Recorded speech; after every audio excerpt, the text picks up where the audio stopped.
Somebody find me a version of Roxanne by the Police covered by a death metal band, and I'll owe you one perpetually.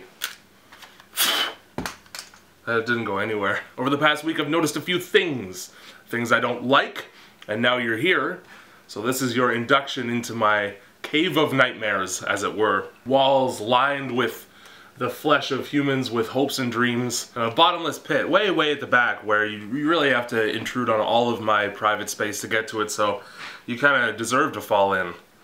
And this is me pushing you. My name's Jay, and here are some things I hate. I hate the fact that my life doesn't work in the same way that movies do. How come I'm not allowed to walk out of a room and when I get into the next one it's 12 hours later? I've wasted so much of my time just sitting silently in a room waiting for somebody to burst in with a foolproof plan to kidnap a dog or something. Why can't I, after saying I'm going somewhere, leave my house and as soon as I close the front door I'm immediately at the place I was going to, and there's a pizza in my hand? And I feel like I'd be a much more efficient person if I never had to go to the bathroom. Nobody shits in movies. You don't realize how much of a nuisance shitting is until you see somebody not have to do it. I hate how nice chlorinated swimming pools smell. Why does something with such a pleasant aroma have to kill me when I inhale it? I hate that the English language has to be so complicated. I've said it before and I'll say it again.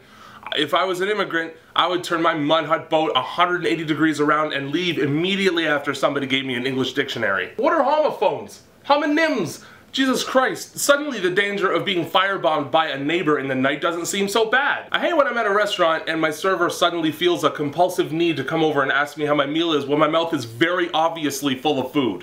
Like, what does she expect me to do? Yeah, it's great. I hate daily vloggers because, believe it or not, nobody's day-to-day life is that interesting. Everybody has one of those, and most people are kind enough not to try and shove it in my face at noon on a Tuesday. Your only bragging rights are that you are more active than a deceased person. Congratulations, if you ever attend a funeral, you'll be able to say, well, I mean, you're not really missing much because he doesn't even upload every day. Really? You think he lived a satisfying and fulfilling life? Did he even do one makeup tutorial? As a matter of fact, some people have even more exciting existences than you do, and yet they still sit down and watch your videos, which is a behavior I can't rationalize. If you have 16 different animals in your basement, what enjoyment do you garner from going to the zoo? Oh, that tiger looks a little bit different. Oh look, that one has a coif. These two lions, they look kind of cool. Maybe if I yell loud enough, they'll try to eat each other. I think the point I'm trying to make is, I would watch your videos if you killed and ate each other. I hate being sick. I have a friend that gets fevers that are so bad that he hallucinates. And I kind of understand what that's like, because whenever I have a cold, I feel like every day of my life during which I was able to breathe through my nose was a figment of my fucking imagination. It's really easy to forget how great it is to have unclogged sinuses when it feels like somebody tried to stuff a king-size pillow into your skull. But Jay, having a cold isn't that shit. Get one like I do. And you'll be singing a different tune, and you'll be singing out of tune because you won't be able to hear yourself from all the fucking congestion. I'm a nightmare to be around, and also probably fatally contagious, so like a plague victim, the only adequate course of action is quarantine or death by flamethrower. So I just don't leave my bed. I have a PlayStation 2 set up in there in the hopes that video games from the Middle Ages will disgust me into getting up and wading through that hazy chasm of angry sickness that surrounds me to find something that's actually worth doing. Come on, there are starving children in Africa or Russia or whatever. Listen, at least they can still taste the mud that they're inevitably forced to eat. What's the point of eating if you can't taste anything? It just becomes another bodily function.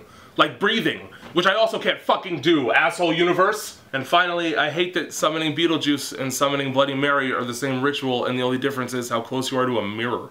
Like, what does she gotta check her makeup before she gets out? And do you think if I summon them both in the bathroom that I could get them to like kiss or something? I think that'd be pretty hot. I bet Beetlejuice would use like his crazy Beetlejuice magic to elongate his tongue so that it could go in her mouth hole and then out another hole. Good thought to end on.